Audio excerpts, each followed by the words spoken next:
Oh no! Let's pick up the supplies that fell. Yep, just like that. Grab them, put them back on the truck. And with that, done! Jobski got a reward from the old man. Now it's time for a new career. With that trusty claw, of course.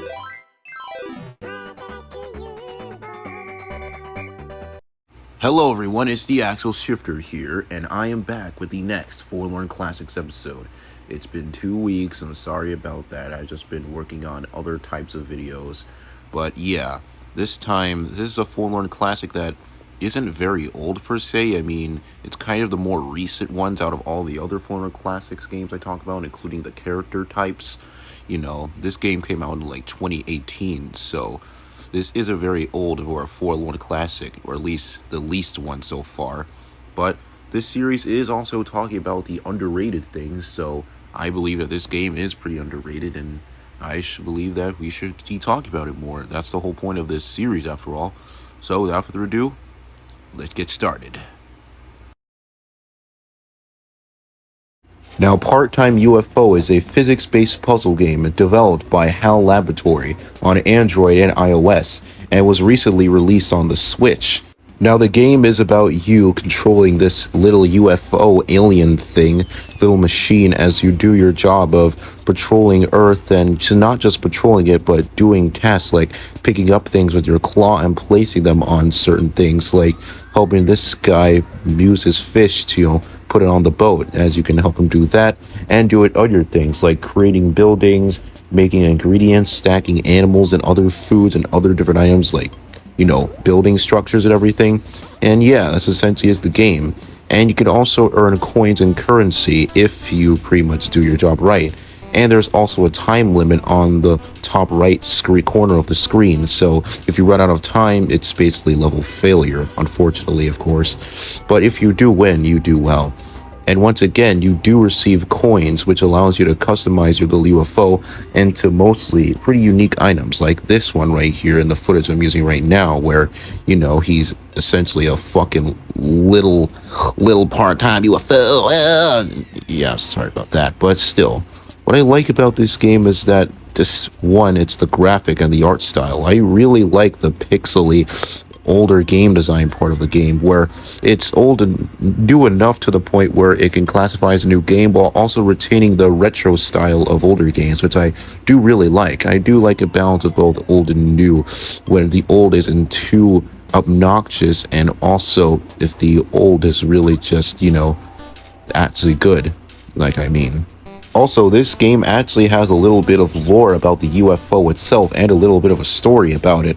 So the story is that a large spaceship looms over the orbit of near moon's Earth, you know, Earth's moon, what the hell, and a flashing bright light appears in the sky, and a small UFO named Jobski appears. Yeah, the UFO's name is actually Jobski, as it arrives on Earth, aimlessly wandering around space, and a farmer transporting his oranges pretty much stops and pretty much accidentally drops the oranges while he's driving and crashes the truck.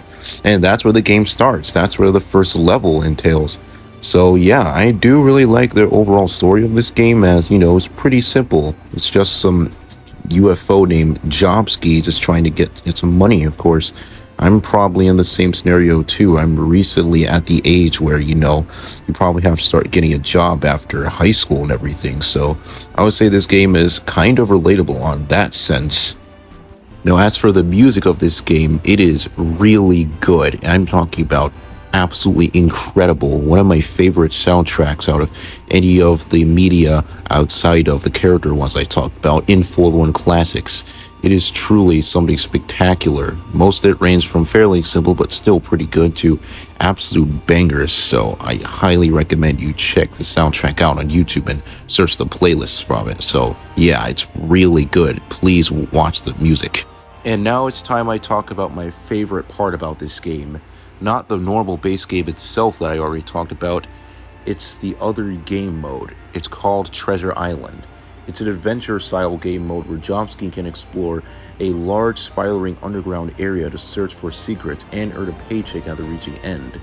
And you can actually earn a paycheck around 200,500 coins, which is a lot of really money for say, not exactly in coin terms, but in money terms. I'd probably do it for Treasure Island, but still, the reason why this is my favorite mode because there's so much things you can do other than just to grab things and put them onto things. There's an actual adventure type style of game, like a little RPG or a platforming game, but instead it's just the UFO floating around. But still, I really like the exploration aspect of this mode.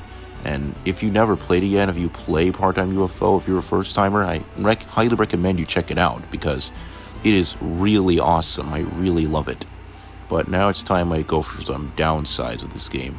For one, the claw isn't the most useful all the time. But now, the claw on its own is very useful most of the time, but it's still not very useful other times when you're trying to just grab things that are just simply falling off. It could get kind of frustrating sometimes when you're just trying to complete a level. Also, the time limit in this game can be, a little also frustrating as well because you can sometimes fail, but it's not really the game's fault per se. It's just, kind of an issue I had with it. Not exactly the game's fault again, like I said, just, it's just something that happens. But despite the minor flaws this game has, I would still say that this game is really great, and I highly recommend you check it out, not only for the simplicity, but also for its soundtrack and graphic design. It looks really nice, and I also like Jobski. Jobski is really cool. So yeah, I highly recommend you check out this game. I think it's still available out, so yeah, except you have to buy money for it, or you could just download an APK of it. It's much more easier. So yeah, I hope you guys enjoyed this video, and I'll see you later. Goodbye.